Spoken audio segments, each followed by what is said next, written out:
دجال جو ہے یہ عیسیٰ علیہ السلام کے ہاتھوں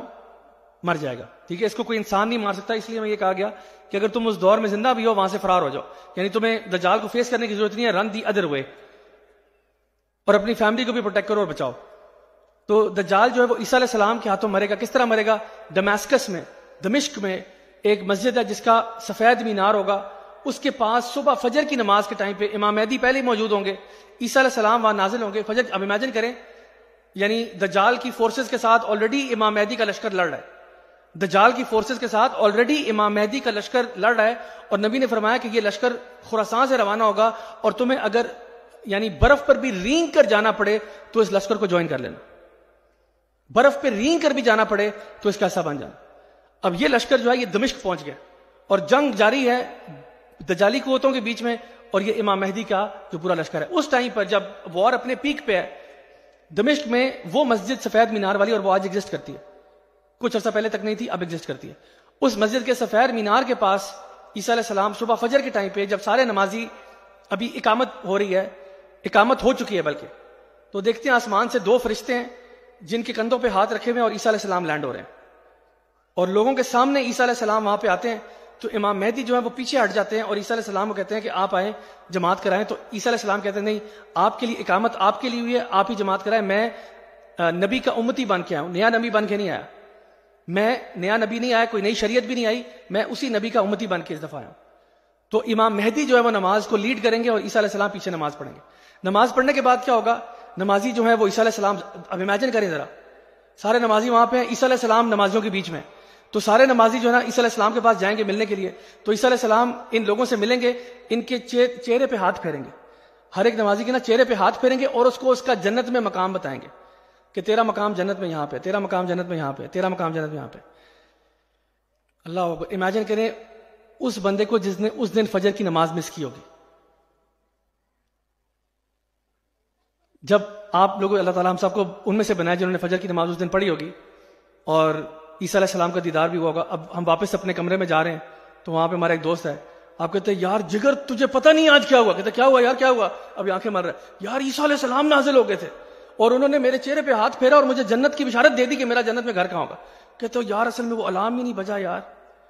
میں نے سنوز دبایا ہوا تھا یار۔ تو اس طرح کے کام نہیں چلیں گے، تو یہ چیزیں نا آج صحیح کرنی ہے، یہ آج صحیح کرنی ہے اگر اس دن پھل لینا ہے تو۔ اگر آج نہیں کرو گے نا تو پھر اس کی خواب دیکھنے چھوڑ دو۔ بہت سے لوگ ہیں وہ کہتے ہیں جی ایک دن ہم انشاءاللہ مسجد الاقصی میں نماز پڑھیں گے۔ پڑھو، ضرور پڑھو، پہلے جہاں گھر کے جو 7 مسجد ہے وہاں تو پڑھ لو نماز۔ مسجد الاقصی میں بھی اللہ توفیق تبھی دے گا، یعنی زندگی میں کبھی مسجد گئی نہیں لیکن خواب بڑے دیکھنے اقصی میں نماز پڑھیں گے انشاءاللہ۔ اللہ ایسے بندے کو کیوں توفیق دے گا کہ وہ اقصی میں نماز پڑھے جس کے گھر سے 2 منٹ کے فاصلے میں مسجد تھی، ادھر تو جاتا نہیں تھا، تو خواب بڑے دیکھ کر اقصی میں جا کے نماز پڑھنی۔ تو کہنے کا مقصد یہ you have to start now, تب جا کے یہ بشارتیں نصیب ہوں گی، ادروائز کوئی نصیب نہیں ہو رہی۔ تو پھر کیا ہوگا کہ جب وہ ان کو بتا دیں گے تو عیسیٰ علیہ السلام جو ہے وہ کیا کریں گے؟ اس کے بعد عیسیٰ علیہ السلام، اچھا یہ بھی ایک بڑا امپورٹنٹ پوائنٹ ہے، عیسیٰ علیہ السلام ایز اے وارئر آئیں گے اس دفعہ۔ یعنی آپ لوگوں کو اگر عیسیٰ علیہ السلام کی سٹوری کا پتہ ہو، عیسیٰ علیہ السلام کوئی جنگجو آدمی نہیں تھے، یعنی وہ بڑے یعنی لوگوں کے ساتھ ڈیل کرتے رہے، نرمی کے ساتھ، شفقت کے ساتھ، پیار محبت کے ساتھ، آفر دی ادر چیک والی بات ہوتی رہی، لیکن اس دفعہ جب نازل ہو رہے ہیں نا تو ایز اے وارئر نازل ہو رہے ہیں۔ اور کیا ہوگا؟ بعض روایات میں آتا ہے کہ عیسیٰ علیہ السلام جب یہ دجال کا لشکر آئے گا نا، ابھی دجال کی باری نہیں ہے، دجال کی باری بھی آئے گی، دجال کا لشکر جب آئے گا نا تو عیسیٰ علیہ السلام جس طرف دیکھ کے سانس لیں گے نا وہ لوگ مر جائیں گے، جو دین کے دشمن ہے نا، جس طرف وہ، کیونکہ دیکھیں اب اصل عیسیٰ علیہ السلام آ گئے، 2 نمبریاں ختم، دجال جو عیسیٰ علیہ السلام بنا ہوا تھا خدائی کا دعویٰ کرتا، اس کا سارا دجل ختم ہو گیا، کیونکہ اصل عیسیٰ علیہ السلام آ گئے، اللہ رب العزت کی طرف سے کچھ طاقتیں لے کر آئے، وہ جس طرف دیکھ کے بس سانس ہی لیں گے نا تو وہ ختم ہو جائیں گے۔ اب اسے کوئی شف کی مثال نہ لے لے کہ ادھر شف کریں گے وہ اڑ جائیں گے، ادھر شف کریں گے وہ اڑ جائیں گے، ایسا نہیں ہوگا، صرف سانس لینے سے شف کی بات نہیں ہو رہی۔ تو انہیں کیا کرنا ہے؟ ایک طرف سانس لینا ہے، یہ لوگ گئے ادھر منہ کریں گے ادھر گئے۔ امیجن کریں now you have a warrior in your ranks,